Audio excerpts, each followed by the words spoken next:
Okay, good morning everyone. So we're back again in our YouTube channel. So our topic for today is about financial freedom approach. Anong pagkakaiba niya sa ibang approach na ginagamit natin in doing lifestyles opportunity? First is meron tayong tinatawag na product approach. So most of us, alam na yan, yung i-approach mo yung kakilala mo, share mo yung product, yung benefits, kasi kung may sakit, makakatulong yung products natin, di ba? Next is the business approach. Yan. So, kung naghahanap tayo ng mga gusto mag-part-time and additional source of income, yun ang kwento natin sa kanila na pwede nila tong gawin as business. Pero itong financial freedom approach, this is at a different level. Ito talaga, ang datingan is, pinaparealize mo dun sa kausap mo na pwedeng mabago yung buhay niya, yung sitwasyon niya ngayon na ayaw niya na. Okay? Pwede yun mapalitan. Kaya ang tawag is financial freedom approach. Kasi ang pinag-uusapan dito is, ano yung gusto ng tao para magkaroon siya ng freedom? Makaalis siya sa sitwasyon niya ngayon na hindi niya na gusto. Okay? So, may mga tao kang makakausap na kailangan lang magaling ka sa ganitong klaseng approach nang sa ganon, mabigyan nila ng pansin yung lifestyles. Kasi pag hindi mo ito natutunan, ang mangyayari, hanggang doon lang yan sa product or additional source of income. Pag ganun lang yung level ng usapan nyo, ang mangyayari dun sa sasali, pag gumaling na siya or kumita na siya, pwede na siyang tumigil. O di ba nakabalik na yung kapital niya, pwede na siyang tumigil. So hindi ka makaka-develop ng long-lasting na leaders pag ganun. Unlike kung financial freedom approach ang nagamit mo, nung time na kinausap niyo mo siya tungkol sa lifestyles, magkakaroon ka ng long-lasting leaders. Yung talagang medyo mag-aantay or gagawin yung best effort para marating niya yung pangarap niya. Okay. So, bigyan ko kayo ng idea. Remember, paano ka mag-financial approach, dapat mas marami kang time or percentage na nakikinig ka. Kasi inaalam mo talaga kung ano yung pain or hugot ng taong kausap mo. And 1% lang yung talking. In other approaches, kahit hindi ka masyado makinig, magagawa mo yon. But here, the FFA approach, kailangan you are a good listener. Okay? So, ano ba yung mga dapat mong malaman kaya nakikinig ka? Okay? Ano yung pain ng iyong kausap? Okay? Usually, ganito yung summary ng mga pain ng mga tao. Pag empleyado ka, ano yung isa ng problema nila? Walang oras, ano pa? Maliit ang sweldo, hindi na-recognize yung efforts nila, di ba? Ano pa? Pag traditional business owner ka naman, so same, walang oras, ano pa, walang passive income. Kailangan nila maging physically present all the time. Kasi kung hindi tatakbo yung business na ng maayos. And yung mga operational headaches, BIR, mayor's permit, tauhan, renta, di ba? Ang dami niyan. And kung housewife ka naman, wala kang sariling pera, yun usually ang hugat niyan. And hindi ka sure na magiging future nyo. Pag nagkasakit yung breadwinner, walang mangyayari sa'yo. Di ba? Malaking problema. Pag estudyante ka naman, di ba? Remember, 18 years old na ba, pwede na sumali sa lifestyles. Walang sariling pera. Di pa alam kung makakakuha siya ng work after graduation. Pag senior naman, ayan, wala din sariling pera. Kulang yung retirement. And wala lang tatanggap sa work. Yan ang usual na pay ng isang senior citizen. So remember, people pay because they want to go from pain to pleasure. 'Di ba? Kaya ako, kahit hindi ako noon nakatikim ng lifestyles product, sumali ako agad.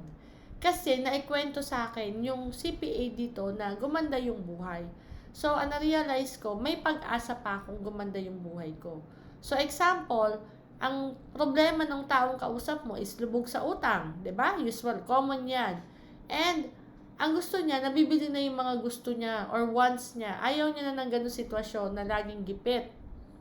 So before, lagi silang inaapi ng mga kamag-anak kasi nga, mahirap sila. So anong gusto niya magkaroon ng pleasure, yung imagination niya, sila yung maaasahan, sila yung tinatakbuhan, kumbaga, well-off sila sa mga kamag-anak nila. So before, ano pa yung mga problema ng tao? Stress, trabaho, walang oras. So anong gusto nila? Nakakapag-bonding ng family, nakaka-travel, 'di ba? So, yan yung mga common na picture ng pain to pleasure. So, kailangan marunong ka mag-drive ng kwentuhan papunta doon.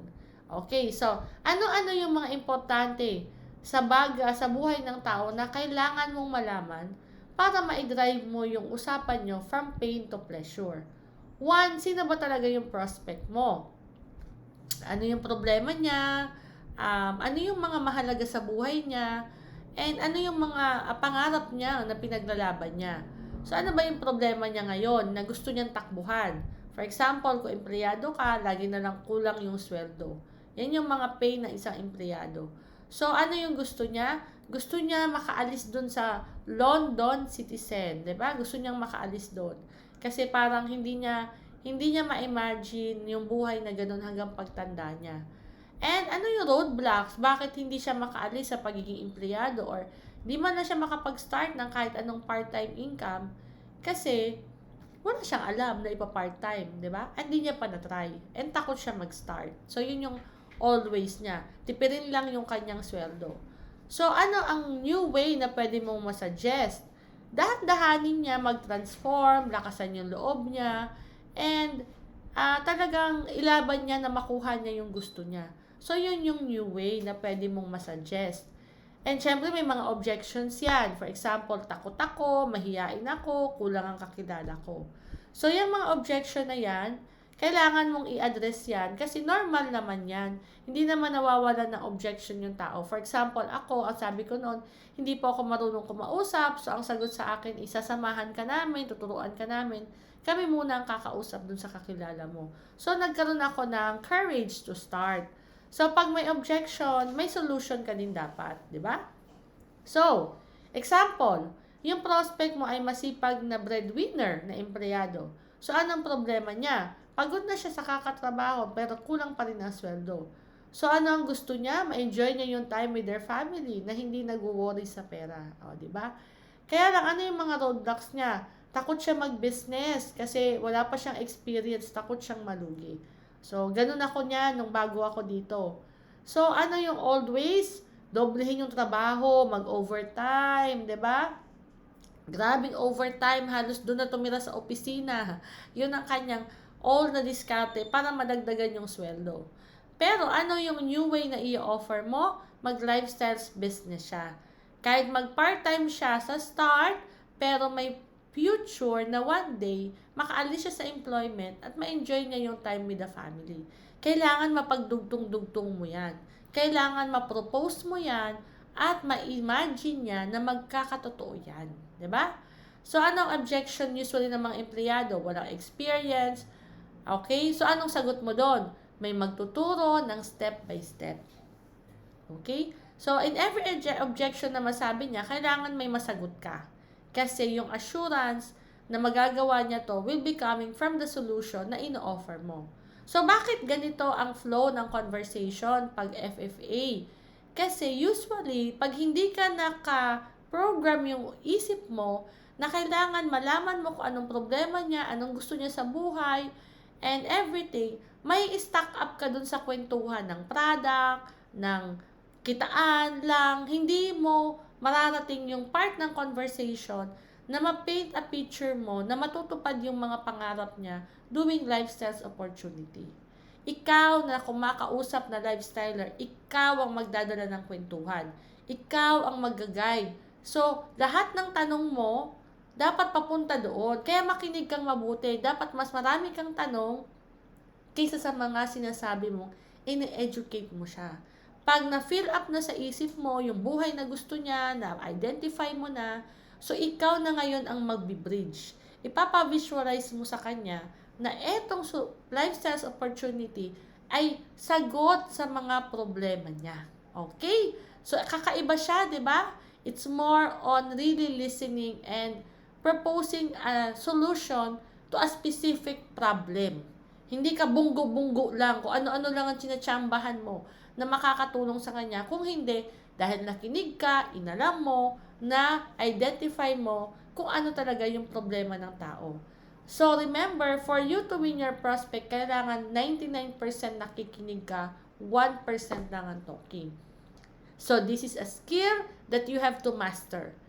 By doing this financial freedom approach skill, mas marami kang business builders or leaders na makukuha. Kasi pag ang kabisado mo lang, product and business approach, hindi ka naka-level up sa FFA, ang mangyayari dyan, sumali man yan, mabilis din silang mag-quit.